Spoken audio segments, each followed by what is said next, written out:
तो स्वागत है आप सभी का हमारे इस ऑनलाइन मैथमेटिक्स की पाठशाला में जिसका नाम है प्रज्ञान।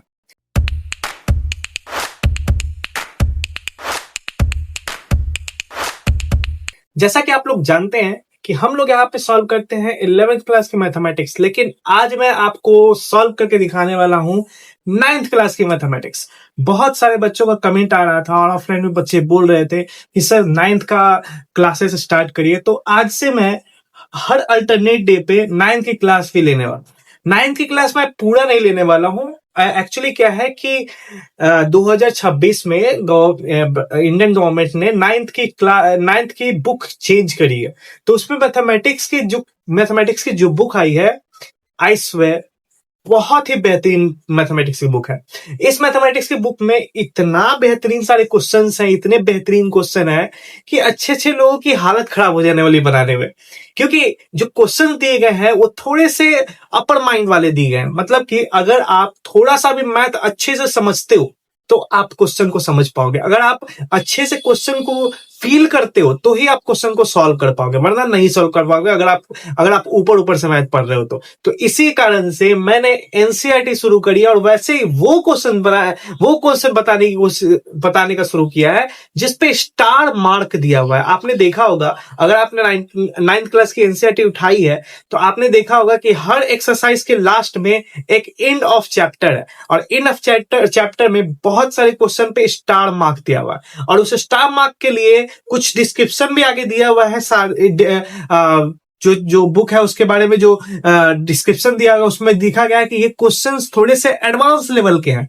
वैसे बच्चे ही बना पाएंगे जो सही मायने में एडवांस तरीके से सोच पाते हैं, मतलब कि जो आगे की और फील्ड सोच रहे हैं इंजीनियरिंग वगैरह करने का, वैसे बच्चे ही कर पाएंगे। ठीक है, तो अगर वो क्वेश्चन आपसे नहीं हो पा रहे तो घबराने की कोई बात नहीं है। मेरे चैनल को सब्सक्राइब कर लीजिए। मैं हर अल्टरनेट डे पे हर एक एक्सरसाइज का आपको एंड ऑफ चैप्टर का स्टार क्वेश्चन सॉल्व करके देने वाला हूं। बहुत इजी वे में, रटने की कोई जरूरत नहीं है। हर एक चीज का मैं क्वेश्चन का सॉल्यूशन दूंगा पूरे तरीके से, डेप्थ से। ठीक है, और थैंक यू सो मच, आप लोगों का प्यार दिखा। ठीक है, मेरे पूरे चैनल पे 100 सब्सक्राइबर हुए।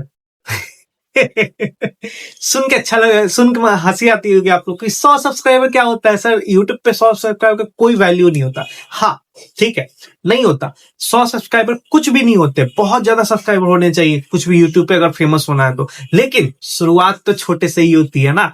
ठीक है, आज 100 हुए हैं, कल 1000 होंगे, फिर लाख होंगे। तो ऐसे मैं कंटिन्यूटी में बिलीव रखता हूं, ना कि सब्सक्राइबर बढ़ाने पे। अगर लोगों को मेरी पढ़ाई अच्छी लगेगी वो खुद सब्सक्राइब करेंगे, ना कि कोई से जबरदस्ती कराना है। तो सिंपल सी बात है। थैंक यू सो मच, मुझे बहुत अच्छा लगा कि आप लोगों का प्यार दिखा।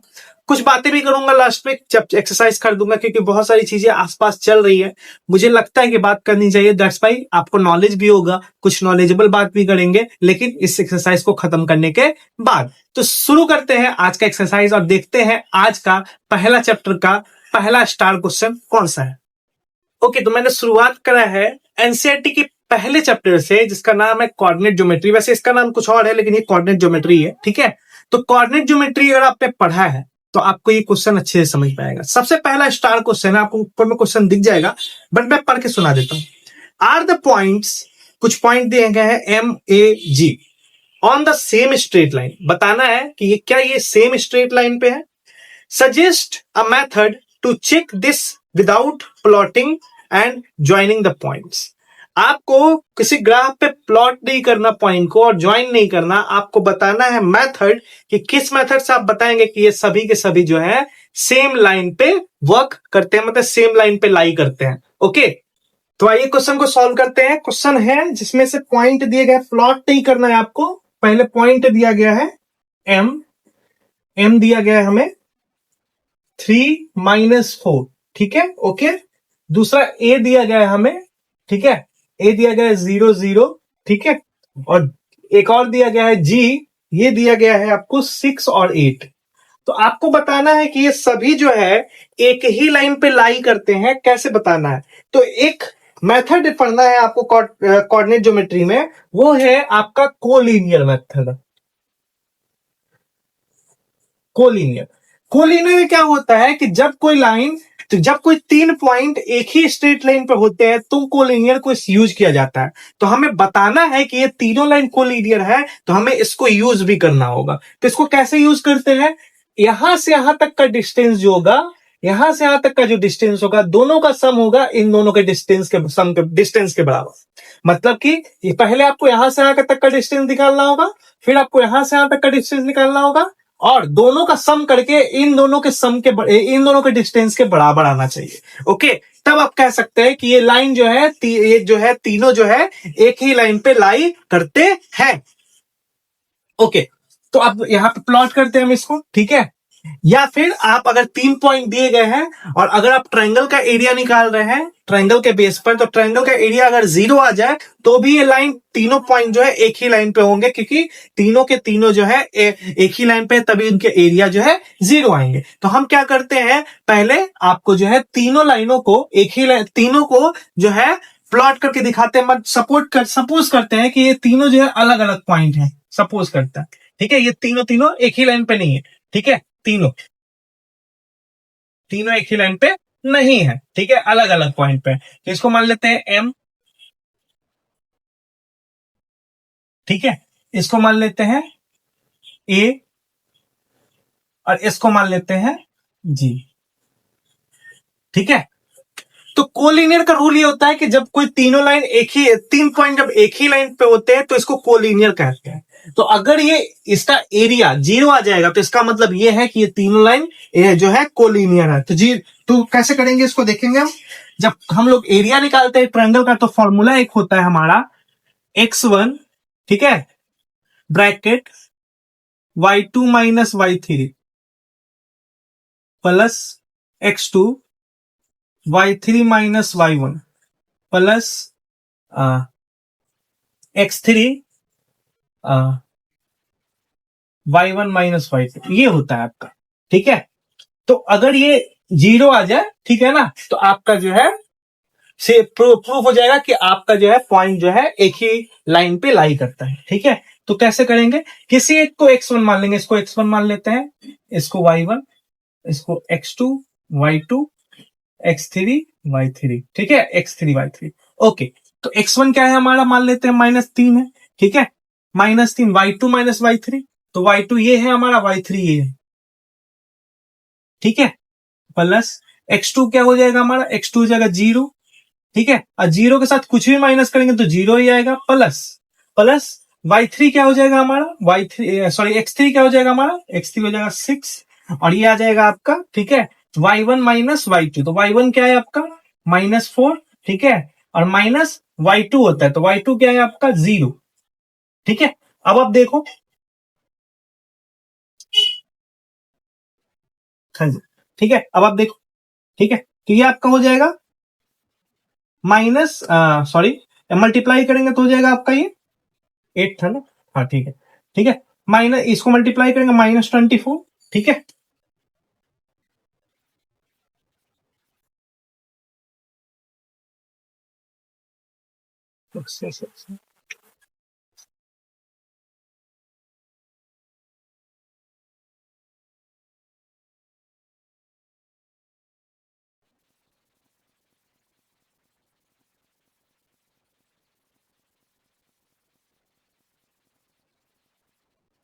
अच्छा, y2 0 है, सॉरी हम 8 लिख दिए, 0 है, y2 y3 है आपका, ठीक है। तो ये माइनस माइनस प्लस हो गया, और ये माइनस माइनस माइनस हो गया 24, ये आपका आ गया 0।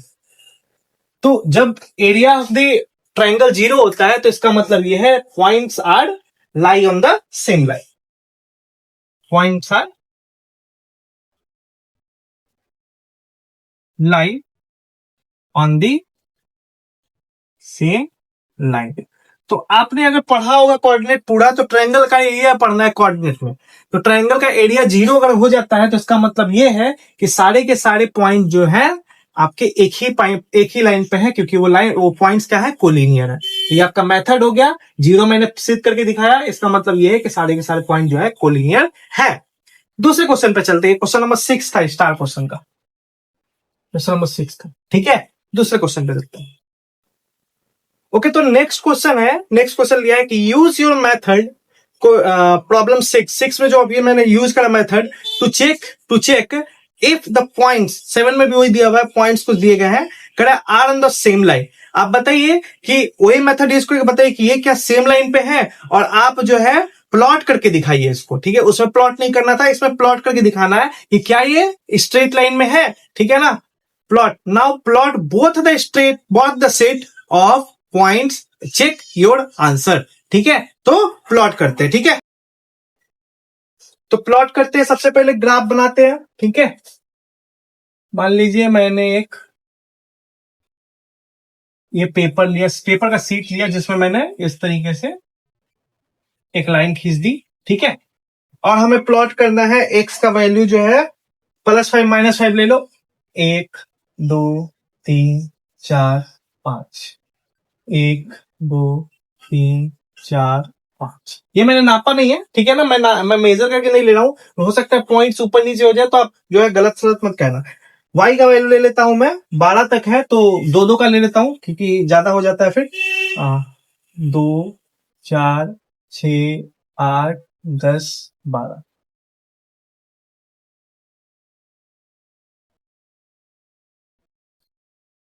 दो -2 -4 -6 -8 -10 -12, 1 2 3 4 5, -1 -2 -3 -4 -5, ठीक है। तो ये देखो, अब प्लॉट कर रहा हूं, आर को प्लॉट करना है आपको -5 और 1 पे। -5 और 1, -5 कहां पे है, ये है, और 1 कहां पे आएगा, इसके बीच में, तो यहां पे आएगा, इसके जस्ट बीच में आएगा। थोड़ा सा मैं इसको कर दूं नीचे, यहां पे आएगा -1, ठीक है ना। -5 और -1 यहां पे आएगा, नीचे ऊपर, थोड़ा सा ऊपर आएगा यहाँ पे, ठीक है। -5 और 1, ठीक है। दूसरा है -2 और -5, 2 और -2 और -5, -2 और -5 यहाँ पे, ठीक है, -2 और -5। और तीसरा जो आएगा वो आएगा आपका 4 और -12, 4 और -12, 4 और -12, 4 और -12 यहाँ पे।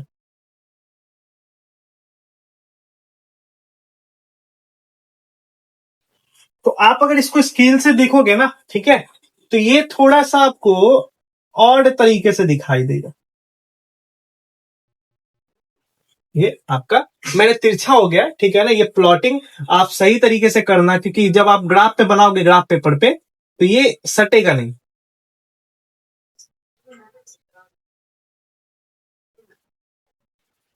ठीक है। ये प्लॉटिंग जब आप करोगे तो ये चिपकेगा नहीं, तो इससे साफ साफ जाहिर हो जाएगा कि ये सेम लाइन पे नहीं है, क्योंकि ये लाइन पे, एक लाइन पे आ नहीं रहा। देखो यहाँ पे एक पॉइंट है, कि यहाँ पे पॉइंट है, कि यहाँ पे पॉइंट है, तो यहाँ पे लाइन पे आ नहीं रहा। लेकिन इससे पहले वाला अगर मैं करूँ थोड़ा सा 6 नंबर, तो आप देखो वो 6 नंबर जो आएगा, आप स्केल से करोगे ना तो आपको सही दिखेगा, ठीक है। मैं थोड़ा सा स्केल 6 नंबर को प्लॉट करके दिखाता हूँ। -3 -4, -3 -4 यहाँ पे आएंगे, ठीक है। -3 -4 इस तरीके से। फिर दूसरा आएगा 0 0, तो यहां पे हो जाएगा 0 0, ठीक है। और तीसरा आएगा आपका 6 8, 6 8, तो x 6 ले लेता हूं और ऊपर से 8 ले लेता हूं, तो 6 और 8 यहां पे आएगा, यहां पे 6 और 8। तो ये आपका जो है एकदम स्ट्रेट लाइन में मिलता हुआ दिखाई देगा, ठीक है। ये आपका एकदम सेम लाइन पे, देखो यहां भी है, ये भी पॉइंट है और ये भी पॉइंट है, तो ये एक स्ट्रेट लाइन में है, लाई कर रहा है, लेकिन ये लाई नहीं करेगा आपका। ये स्ट्रेट लाइन जो है थोड़ा सा तिरछा आपको दिख रहा होगा, ठीक है, कि सर जो है तिरछा बना है। ये आप जब प्लॉटिंग करोगे तो वो सटेगा नहीं, वो सटेगा ही नहीं, वो अलग ही रहेगा। तो आपको साफ साफ पता चलेगा कि वो लाइन पे नहीं आ रहा है। तो आपका 7 और 6 दोनों आपका जो है सॉल्यूशन होता है। आपको अगर आपको ये लग रहा है कि ग्राफ के थ्रू सर समझ में नहीं आ रहा है, तो आप फिर से वो ट्रायंगल का एरिया का 0 करके आप जो है कोलिनियर वाला रूल लगाइए। आप जो है इससे देखेंगे आप कि 0 नहीं आएगा एरिया। अगर 0 आता है तो कोलिनियर होगा, यानी सेम लाइन पर आएगा, लेकिन यहाँ पे 0 नहीं आएगा अगर आप प्लॉटिंग करेंगे। तो मैं करके दिखा देता हूं, आप इसको नोट करो, मैं इसको क्लीन करके उस पर करके दिखा देता हूं। ओके, तो मैं अभी आपको 7 का क्वेश्चन करके दिखा रहा हूं। आर हमें दिया गया है, ठीक है, दिया गया है आपका -5 -1, और आपका बी दिया गया है, ठीक है, -2 -5, और आपका सी दिया गया है, ये आपको दिया गया है 4 -12। तो ये आपका पॉइंट्स है। सपोज करिए कि पॉइंट जो है सेम लाइन पे नहीं है तो कोलिनियर जीरो नहीं होगा, और अगर सेम लाइन पे प्रूव करना है तो कोलिनियर होना चाहिए। और कोलिनियर का मतलब होता है कि area of the triangle zero, ठीक है। अगर मान लो ये तीनों पॉइंट किसी ट्रायंगल के हैं, एक पॉइंट एक लाइन पे नहीं है तो किसी ट्रायंगल के हैं, ठीक है, तो area of the triangle zero आना चाहिए। तो एरिया ऑफ द ट्रायंगल निकालने का फॉर्मूला होता है mod x1 bracket y2 minus y3 plus x2 y3 minus y1 plus x3 y1 minus y2 का मॉड, ठीक है। इसका वैल्यू क्या होना चाहिए? जीरो आना चाहिए। तो हम समझ जाएंगे कि पॉइंट्स हमारे कोई ट्रायंगल के नहीं है, वो सेम एक लाइन पे लाई करते हैं। तो जैसे जैसे यहाँ पे दिया हुआ है x1, तो हम यहाँ पे पुट कर देते हैं -5 ब्रैकेट y2 मतलब ये -5, और y3 यानी कि ये minus minus plus 12, plus x2 कौन हो जाएगा हमारा -2 ब्रैकेट में, y3 क्या हो जाएगा -12, और y1 क्या हो जाएगा आपका माइनस माइनस प्लस 1, ठीक है, ये हो गया आपका। और प्लस x3 क्या हो जाएगा 4 हो जाएगा आपका, और y2 माइनस y1, y2 मतलब -1, और y1 मतलब -1 प्लस आपका 5 हो गया। यहाँ पर आप देखो जीरो आना चाहिए, ठीक है। अगर जीरो नहीं आएगा तो आपको कोलिनियर नहीं है, ठीक है। अब देखो यहाँ पे कितना आएगा, माइनस करें तो -5 7 आएगा, -35 आएगा, प्लस आपका ये हो जाएगा -11, और -11 गुने 2 -12, -12 आप -12 हो जाएगा, ठीक है। और यहाँ पे क्या आएगा, 4 आएगा, 4 से 16 आएगा, प्लस 16 हो गया, ठीक है। अब आप देखो क्या जीरो हुआ, क्या ये जीरो हुआ? नहीं हुआ, ठीक है। तो लिखेंगे ये जीरो नहीं हुआ, ये आएगा आपका कितना आएगा, 47 में से 16 चला गया तो आएगा 21, 47 में से 16 चला जाएगा तो 21 आएगा, मॉड 21 यानी कि 21 यूनिट आया, ठीक है, जीरो नहीं आएगा। तो क्या लिखेंगे यहाँ पे, द गिवन पॉइंट्स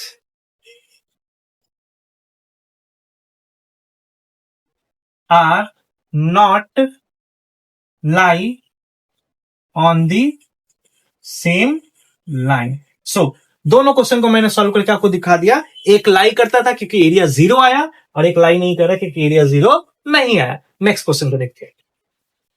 तो अब हम लोग देखने वाले क्वेश्चन नंबर 8 को। क्वेश्चन नंबर 8 में बोला जा रहा है कि using the origin as one vertex plot the vertex of a right angle isosceles triangle. Second, an isosceles triangle with one vertex in quadrant third and second and the other in quadrant four। थोड़ा सा समझिएगा, ठीक है। जब आप plotting करते हो किसी भी वर्टेक्स को, तो आप समझो आपको पहले यहाँ पे ग्राफ जैसा एक पिक्चर बनाना होगा। ओके, ग्राफ जैसा एक पिक्चर बन गया, इधर x प्लस है, इधर x माइनस है, ठीक है डैश, इधर y प्लस है, इधर y माइनस।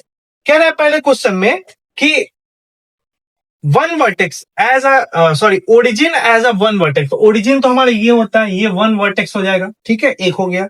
पहला क्वेश्चन बोल रहा है right angle isosceles triangle. Simple सी बात है, राइट एंगल तो पता है आपको क्या होता है, 90 डिग्री का एंगल बनेगा, मतलब कि आपको एक 90 डिग्री ट्रायंगल बनाना है। और आइसोसेल्स कहने का मतलब ये होता है कि आपके दो साइड इक्वल होने चाहिए।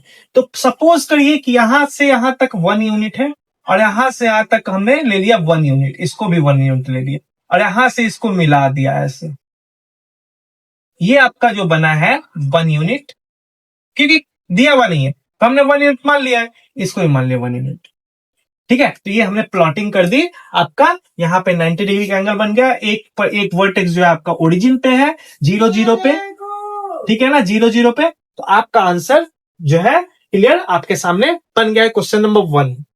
क्वेश्चन नंबर 2 इसी में मैं बना के दिखा दूं आपको, मैं थोड़ा सा इसको क्लीन नहीं करूंगा, इसी में बना के दिखा देता हूं, ठीक है। क्वेश्चन नंबर 2 भी आपको, क्वेश्चन नंबर 2 में बोल रहा है कि एन आइसोसेल्स ट्रायंगल, मतलब आइसोसेल्स कहने का मतलब क्या होता है, जिसके दो साइड्स इक्वल हो, ठीक है ना, आइसोसेल्स ट्रायंगल होता है।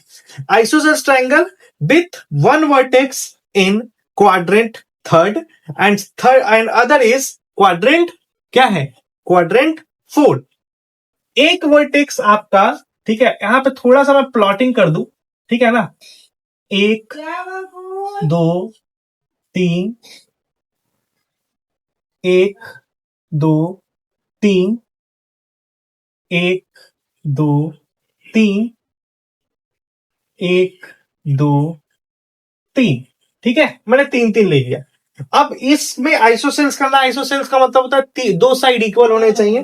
तो एक ये होता है फर्स्ट क्वाड्रेंट, ये होता है सेकंड क्वाड्रेंट, ठीक है, ये होता है थर्ड क्वाड्रेंट, याद रखिएगा, और ये होता है फोर्थ क्वाड्रेंट, ठीक है, फोर्थ क्वाड्रेंट। अब हमें जो आइसोसेल्स ट्रायंगल बना है उसमें से एक वर्टेक्स हमारा फोर्थ क्वाड्रेंट में होना चाहिए और एक वर्टेक्स जो है हमारा जो है थर्ड क्वाड्रेंट में होना चाहिए। तो मान लेते हैं हम यहाँ पे -1 है, -2 है, -3 है, -1 -2 -3। तो हमने मान लो कि एक वर्टेक्स हमने ले लिया 3 और 2, ठीक है ना, 3 और 2 यहाँ पे, ठीक है, 3 और 2, और एक वर्टेक्स हमने ले लिया यहाँ पे, ठीक है, एक वर्टेक्स यहाँ पर, और यहाँ पे सेम चीज मैंने यहाँ पे ले लिया 3 और 2, ठीक है ना, 3 और 2 यहाँ पे। तो इसको जब हम मिलाएंगे ऐसे और इसको जब हम मिलाएंगे ऐसे और इसको जब मिला देंगे ऐसे, ठीक है, तो ये जो हमारा ट्रायंगल बना है ये आइसोसेल्स ट्रायंगल है, क्योंकि हमारा कोऑर्डिनेट देखो यहाँ पे, ये है हमारा -2 -3 -3 -2, और यह है 3 और -2, ठीक है, -2, और ये है हमारा 0 3। तो हमारा जो ये ट्रायंगल है बना हुआ, ये थोड़ा सा आपको ऑड लग रहा होगा कि सर तिरछा लग रहा है, लेकिन जब आप स्केल से बनाएंगे तो आपको थर्ड क्वाड्रेंट में हमने प्लॉट करा, फोर्थ में प्लॉट करा है, ठीक है, और हमने एक आइसोसेल्स ट्रायंगल बनाया, ये और ये साइड इक्वल है। आई होप सो कि आपको समझ में आया होगा। अगले क्वेश्चन पे चलते हैं, दोनों क्वेश्चन मैंने सॉल्व करके आपको इसमें दिखा दिया है। अगले क्वेश्चन को देखते हैं। तो नेक्स्ट क्वेश्चन है हमारा, use the connection you found to find the coordinate of B given that. Question आपको ऊपर दिख जाएगा, M is the mid point of A and B. तो यानी कि क्वेश्चन नंबर है, ठीक है ना, ये एक लाइन है, ठीक है ना, यहाँ ए दिया गया है, यहाँ बी दिया गया है, इसका कोऑर्डिनेट है हमारा, ठीक है, 3 और -4, ठीक है, और इसका कोऑर्डिनेट है एक्स और वाई, और हमें मिड पॉइंट दिया गया है। मिड पॉइंट क्या दिया गया है? -7 और 1। तो मिड पॉइंट निकालने का फॉर्मूला क्या होता है आपको पता है पहले से, ठीक है, कि मिड पॉइंट निकालने का फॉर्मूला होता है x is equal to x1 plus x2 by 2, ठीक है, और y1 प्लस y2 बाई 2। तो y equal to, sorry y equal to, ठीक है। अब हम एक x मतलब -7 ये वाला, ठीक है, x1 कौन हो जाएगा 3, x2 कौन हो जाएगा x बाई 2। यहां से x निकाल लो आप, तो यहां से x हो जाएगा आपका x इज इक्वल टू हो जाएगा -7 इंटू 2 बाई 3, सॉरी -3, ठीक है। अब 14 में से 3 जाएगा तो माइनस कितना बचेगा, सॉरी -14 में से -3 जाएगा तो कितना बचेगा -17। तो x आपका निकल गया। y यहां से देखेंगे, y क्या है 1, y1 क्या हो -4, और y2 क्या है y बाई 2। तो ये हो जाएगा आपका y इक्वल टू 2 प्लस 4, ठीक है, तो आपका हो जाएगा 6। तो आपका x और y दोनों b का कोऑर्डिनेट आपका निकल गया -17 और 6। लो आपका ये क्वेश्चन का सॉल्यूशन आसानी से मैंने दे दिया। नेक्स्ट क्वेश्चन को देखते हैं। ओके, तो नेक्स्ट क्वेश्चन है हमारा क्वेश्चन नंबर 11। करेंगे पी और क्यू एक ट्राई सेक्शन बनाता है ए बी लाइन का। एक लाइन है, ठीक है, एक लाइन ए बी है, ये बहुत आसान क्वेश्चन है, ठीक है, ए बी, ठीक है। अब जो है इसको जो है ट्राई सेक्शन बना देता है पी और क्यू, ठीक है, जो पी और क्यू है इसको 3 भाग में बांट देता है, ट्राई सेक्शन बना देता है। अब कह रहा है क्वेश्चन में कि using your knowledge how to find the coordinate of mid points. तो पी और क्यू का मिड पॉइंट हमें निकालना है, पी और क्यू का पॉइंट निकालना है, लेकिन हमें कोऑर्डिनेट पता है सिर्फ और सिर्फ ए का 4 और 7, और इसका पता है हमें, ठीक है, इसका पता है हमें क्या है, हाँ 16 और -2। तो मान लेंगे कि P का जो कोऑर्डिनेट है वो x1 y1 है, और Q का जो कोऑर्डिनेट है x2 y2 है, ठीक है। अब सपोज करते हैं, ठीक है ना, क्योंकि क्वेश्चन जो है थोड़ा सा टेक्निकल माइंडेड वाला है, ठीक है, हमें इसका कोऑर्डिनेट निकालना है। अब कैसे इसको निकालेंगे, हम पहले इक्वेशन बनाना होगा, तब जाके हम इसका कोऑर्डिनेट निकाल सकते हैं। तो सपोज करते हैं कि A और Q लाइन है, ठीक है, ठीक है ना, एक ही लाइन है, P is mid point, P mid point, ठीक है ना, मिड पॉइंट सपोज कर रहा है मिड पॉइंट। तो एक्स का क्या वैल्यू होगा, एक्स का वैल्यू हो जाएगा आपका 4 प्लस x2 y2, और y का वैल्यू हो जाएगा आपका, ठीक है, 7 प्लस y2/2, ये आपका हो जाएगा। ओके, यहां से एक इक्वेशन निकल के आ जाएगा आपको, ठीक है, यहां से आपको एक इक्वेशन, चलो ठीक है, कोई इक्वेशन नहीं कर रहा है। अब मान लेते हैं, सपोज करते हैं, ठीक है ना, थोड़ा सा मैं इसको है, ठीक है, कि पीबी लाइन है, ठीक है, इधर मान लेते हैं, इसको थोड़ा सा हटा के इधर मान लेते हैं, पीबी लाइन है, ठीक है, पीबी लाइन है जिसमें क्यू जो है मिड पॉइंट है, क्यू मिड पॉइंट है। तो यहां से हमको x2 क्या हो जाएगा, x2 हो जाएगा आपका x1 x प्लस, हाँ ठीक है, ठीक है, ठीक है,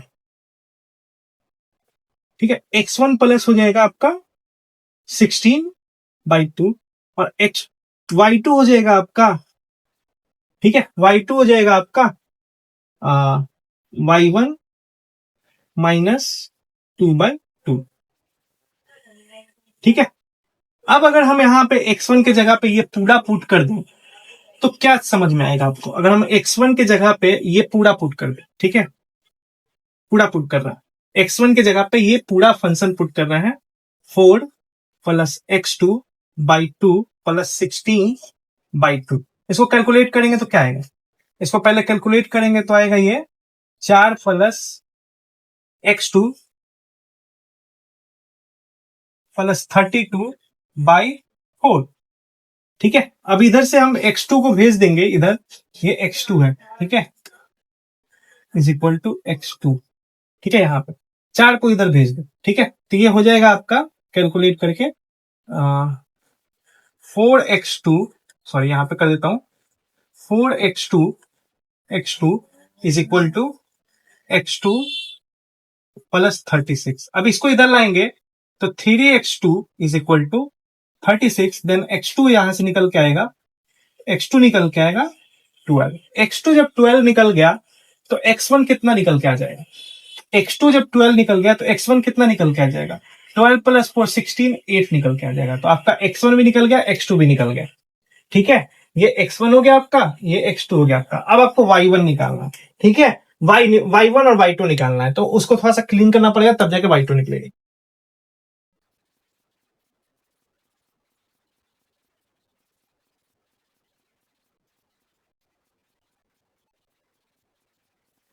ठीक है, y2 भी ऐसे ही करेंगे, y2 की जगह y1 की जगह पे ये पुट कर देंगे, y2 is equal to y1 की जगह पे 7 प्लस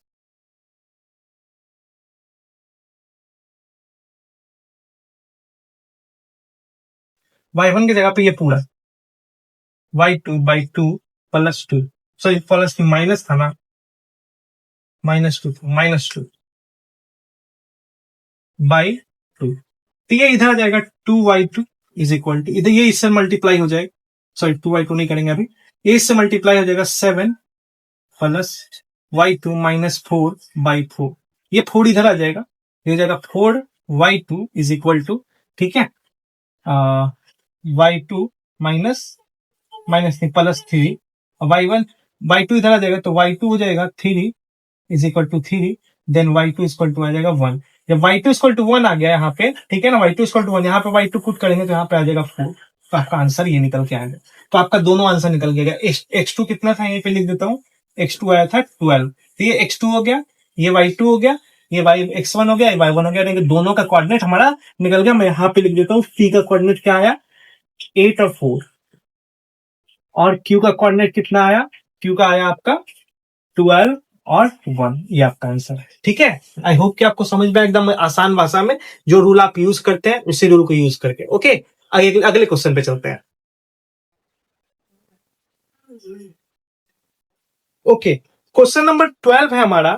क्वेश्चन 1 कहता है कि पॉइंट्स हमने आपको दे रखा है, आप बताइए कि ये पॉइंट जो है किसी सर्कल पे है कि नहीं। अब सर्कल पे होने का मतलब क्या होता है कि सर्कल का एक रूल होता है। रूल क्या होता है कि अगर कोई पॉइंट सर्कल के सरफेस पे, तो ओ से, ओरिजिन से उसका जो डिस्टेंस होगा वो इक्वल होगा। ओरिजिन हमारा दिया हुआ है 0 0, यहां से कहीं पर भी कोई पॉइंट है, यहां पर है, यहां पे है, यहां पे कहीं पर भी है, यहां पे दिया हुआ भी है ए बी सी, और सबका कोऑर्डिनेट भी दिया गया है 1 -8, इसका कोऑर्डिनेट दिया गया है 4 7, और इसका कोऑर्डिनेट दिया गया है -7 -4।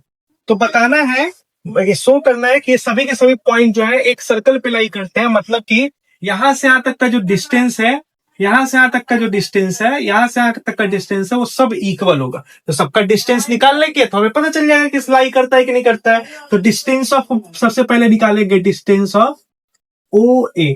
फॉर्मूला आपको पता है डिस्टेंस का। डिस्टेंस का फॉर्मूला क्या होता है? अंडर रूट क्या होता है? x2 - x1 plus y2 - 1 under root x2 - x1, x2 - x1 का whole square plus y2 - y1 का होल स्क्वायर। ठीक, कितना आ गया? ये आपका आ गया। ठीक है, कितना आ गया? 1 प्लस 64, यानी कि कितना आ गया? ये 65। फिर हम लोग डिस्टेंस निकालेंगे ओ बी का। ओ बी का x2 - x1 का whole square plus y2 - y1 का होल स्क्वायर। ठीक, कितना आ जाएगा आपका?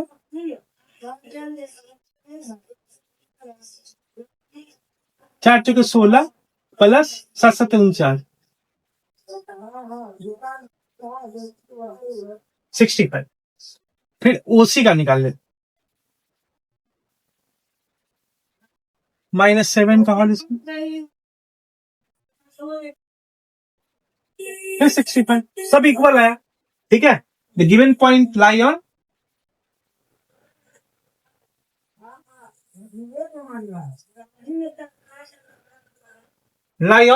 Same line, same circle.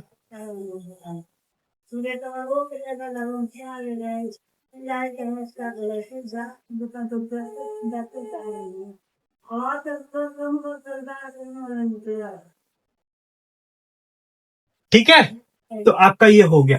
ये पहला क्वेश्चन था। दूसरा क्वेश्चन और बोल रहा है कि कुछ पॉइंट्स और दे रहा हूं मैं, आप मुझे बताइए पॉइंट सर्कल पे कहां है, सर्कल के बाहर है कि सर्कल पे अंदर है। अब आप सिंपल सी बात समझो, यहाँ पे आपका रेडियस जो है, यहाँ पे रेडियस ही बताना था, तो मैं रेडियस बता दूं आपको। रेडियस जो होगा आपका, रेडियस यही डिस्टेंस ना होगा जो आया है आपका 65। अब जो क्वेश्चन नंबर 2 है उसमें डी और ई दिया गया है। अब बताना है कि डी अंदर में है कि बाहर में है। तो आपको पहले डिस्टेंस निकालना होगा ओडी और ओई का, जिससे आपको पता चलेगा अगर ये इक्वल आता है इसके तो तो सर्कल के सरकमफ्रेंस पे होगा, छोटा आता है कम आता है तो अंदर होगा, ज्यादा आता है तो बाहर होता है। तो हम तो ओसी भी निकाल लेते हैं यहीं पे, ओ डी भी निकाल लेते हैं यहीं पे। ठीक है, ओ डी भी। डी का कोऑर्डिनेट हमें नहीं पता है तो मैं यहाँ पे लिख देता हूँ डी का कोऑर्डिनेट। या मैं दिखा नहीं रहा हूँ कि कहाँ पे है, मैं लिख देता हूँ यहाँ पे। सपोज करता हूँ यहाँ पे डी है जिसका कोऑर्डिनेट है आपका, ठीक है, -5 और 6, और ई है आपका जिसका कोऑर्डिनेट है आपका, ठीक है, 0। ठीक है, अब देखो आप, ठीक है, ओडी क्या हो जाएगा? ओडी डिस्टेंस निकालेंगे x2 का, यानी -5 का होल स्क्वायर हो जाएगा प्लस 6 का होल स्क्वायर, -5 का यानी कि 25 प्लस 36। तो ये आपका कितना आ गया? ये आपका आ गया 60। तो देखो आप 61 आया, 61 आया, 65 है, अंदर छोटा आ रहा है यानी कि अंदर है। ठीक है ना, तो आपका circle in the circle interior D is in the circle, circle के अंदर। ओ ई निकाल लेते हैं, ओ ई देख लेते हैं करके। ओ ई क्या है आपका? 0 प्लस 9 का स्क्वायर यानी कि 81, यानी कि 9 आया। अब इसका रूट करेंगे तो इससे ज्यादा ही आएगा, तो डी आउटसाइड है, ओ ई जो है आउटसाइड है, जो ई जो पॉइंट है वो आउटसाइड ऑफ द सर्कल। तो आपको इससे साफ साफ पता चल गया, मैंने दोनों क्वेश्चन को सॉल्व करके आपको दिखा दिया कि दोनों पॉइंट कहां पे है और वो जो 3 पॉइंट थे वो कहां पे है। तो आपको सारी चीजें क्लियर हो गई। नेक्स्ट क्वेश्चन को देखते हैं। तो ये सारे क्वेश्चन ऐसे क्वेश्चन मुझे पढ़ने से लगे कि जो आपको आरएस में नहीं मिलेंगे और पुराने वाले एनसीईआरटी में नहीं मिलेंगे। ये बिल्कुल अलग अलग क्वेश्चन थे अब जितने भी क्वेश्चन है वो सारे के सारे अगर आपने आरएस अग्रवाल बनाए हैं तो उससे आपको आसानी से बन जाएगा। अगर आपने एनसीईआरटी का एक्सरसाइज बनाया है तो भी ये क्वेश्चन बन जाएगा, क्योंकि हम लोग जो चैप्टर देख रहे हैं वो मिसलेनियस एक्सरसाइज है, ठीक है, कोऑर्डिनेट का, जिसका नाम है एंड ऑफ द चैप्टर, ठीक है, जिसमें आपको कुछ स्टार्ट क्वेश्चन दिए गए थे जो आपको थोड़ा सा टिपिकल थे, और जो जो टिपिकल थे मैं आपको अंडरस्टैंड करके सारे बता चुका हूं। इस टाइप के क्वेश्चन बहुत ही कम आपको रेयर देखने को मिलेंगे आरएस अग्रवाल में, क्योंकि ये क्वेश्चन थोड़े से अच्छे थे, अच्छे लेवल के थे। तो मिलते हैं अगले क्लास में। आई होप सो कि आपको ये पूरा का पूरा लेसन आपको अच्छा लगा होगा, और जो मैंने आपको बात बताई थी कि थोड़ी सी बात भी करूंगा तो आप इस पे फोकस करो जरा सा। आप थोड़ा सा सोच के देखो कि एक इंसान किसी अदर इंसान के लिए किस हद तक जा सकता है। सपोज करो आपसे कोई पूछे कि आप बताओ कि आपको अगर पड़ोसी का सपोर्ट करना हो, आप किस हद तक जाओगे। आप हो सके पैसा से हेल्प कर दोगे उसका, बहुत ज्यादा दरिया दिल हो तो उससे उसके साथ एक दिन लग जाओगे, है ना। लेकिन ऐसा तो कभी नहीं होगा ना कि आप उसके लिए, उसको न्याय दिलाने के लिए आप भूख हड़ताल पे बैठ जाओगे, ऐसा तो कभी नहीं होगा, ठीक है। या फिर आप उसको न्याय दिलाने के लिए पूरे सरकार यानी पूरे पब्लिक से लड़ जाओगे, ऐसा तो नहीं होगा। लेकिन ऐसे ही एक व्यक्ति है जिनके बारे में मैं पहले ही बता चुका हूं, जिन पे मैंने वीडियो पहले ही बनाया, बहुत पहले बनाया हुआ था, ठीक है, जिनका नाम है सोनम वांगचुक, ठीक है। आपको एक नीचे पोस्टर दिखेगी, ठीक है ना, इस पोस्टर पे अगर आप चले जाएंगे, ठीक है ना, तो आपको मेरी वो वीडियो मिल जाएगी जिस पे मैंने बनाया है, आप उस वीडियो को देख सकते हैं। मैंने सोनम वांगचुक के बारे में बहुत डिटेल में बताया है रिसर्च करके, ठीक है, आप उसको देख सकते हैं, ठीक है। बहुत पुरानी वीडियो, 2 साल पुरानी वीडियो है, बहुत कम व्यूज होंगे, 100 सब्सक्राइबर ही है, ठीक है। लेकिन आप उसको देखेंगे, प्यार देंगे अपना, तो जरूर आप मेरे चैनल ग्रो करेगा, बट आपके ऊपर ही डिपेंड करता है। तो मैं बस बताना इतना चाहता हूं कि अभी हाल ही में नीट पेपर लीक हुआ था, ठीक है ना, जिसके कारण बहुत सारे लोग प्रोटेस्ट पे उतरे। एक नया पार्टी भी आया, ठीक है ना, पार्टी नहीं था वो, स्टूडेंट्स की पार्टी थी, एक सोशल मीडिया पार्टी थी, कॉकरोच जनता पार्टी, सीजेपी करके, ठीक है ना। तो वो जो फाउंडर था उसका, जिसने वो पार्टी, स्टूडेंट्स की पार्टी बनाई थी, वो विदेश में कहीं पे रहता था, वो आया यहाँ पे। क्यों आया? अपना घर बार छोड़ के, भाई हमारे इंडियन के, हमारे दोस्तों के लिए, हमारे भाइयों के लिए जिनका एग्जामिनेशन जो है बर्बाद हो गया, जिसका लाइफ बर्बाद हो गया, उनके लिए प्रोटेस्ट करने आया। लगभग 21 दिन से वो लोग प्रोटेस्ट कर रहे हैं, और सोनम वांगचुक लगभग अभी 12 दिन पहले आए थे, और तभी से वो भूख हड़ताल पे, ठीक है। और भूख हड़ताल आप समझते हो क्या होता है कि आपकी पूरी बॉडी धीरे धीरे खत्म होती चली जाएगी, ठीक है। और अगर आपने एक्शन नहीं लिया तो फिर आपकी डेथ भी हो सकती है। तो मैं बताना यही चाहता हूं कि एक व्यक्ति, आप देखो कितना कुछ कर रहा है वैसे लोगों के लिए जिनको वो जानता भी नहीं है, जिनका वो कुछ नहीं लगता, बट एक कहते हैं ना कि एक मन में इच्छा है कि करूंगा तो सबकी हेल्प करूंगा, वरना किसी की नहीं करूंगा। तो उन्होंने इतनी तक हेल्प कर दी है कि वो भूख हड़ताल पे हैं सिर्फ आपके लिए, बस आपका सपोर्ट चाहिए उनको, ठीक है। आप ज्यादा से ज्यादा सपोर्ट करेगा। आप दिल्ली से हैं तो आप जाएं, उनका सपोर्ट करें, उनको देखें, उनके लिए कुछ लेके चले जाएं, उनके लिए दुआ करें ताकि उन्हें कुछ ना हो, क्योंकि वो बहुत ही कुछ हमारे देश के लिए कर चुके हैं, ठीक है ना। आप मेरी वीडियो में देख सकते हो, ठीक है ना, मैं वीडियो का लिंक डाल दूंगा इसके वीडियो डिस्क्रिप्शन बॉक्स में, ठीक है। बस कहना इतना ही चाहूंगा, भगवान से दुआ करो कि उनको कुछ ना हो और जल्दी जल्दी वो ठीक हो और भूख हड़ताल खत्म करके एक प्रोटेस्ट करें अच्छे से, ठीक है ना। और आप लोग भी उनका सपोर्ट दो। मैं तो काफी दूर से हूं, जा नहीं पाऊंगा, लेकिन आप लोग जो पास के हो कम से कम उनका सपोर्ट करो, ठीक है। वो आपके लिए ही खड़े हैं वहां पे। Thank you so much. I hope so कि आपको ये वीडियो अच्छा लगा होगा, आपको ये नॉलेज अच्छा लगा होगा, जो मैंने पढ़ाया वो अच्छा लगा होगा। अगर आप इस चैनल पे नए हैं तो वीडियो को सब्सक्राइब कर लीजिए, दोस्तों को जरूर शेयर करिएगा। और हाँ, थैंक यू सो मच। मिलते हैं अगले क्लास में अगले क्वेश्चन के साथ। जय हिंद।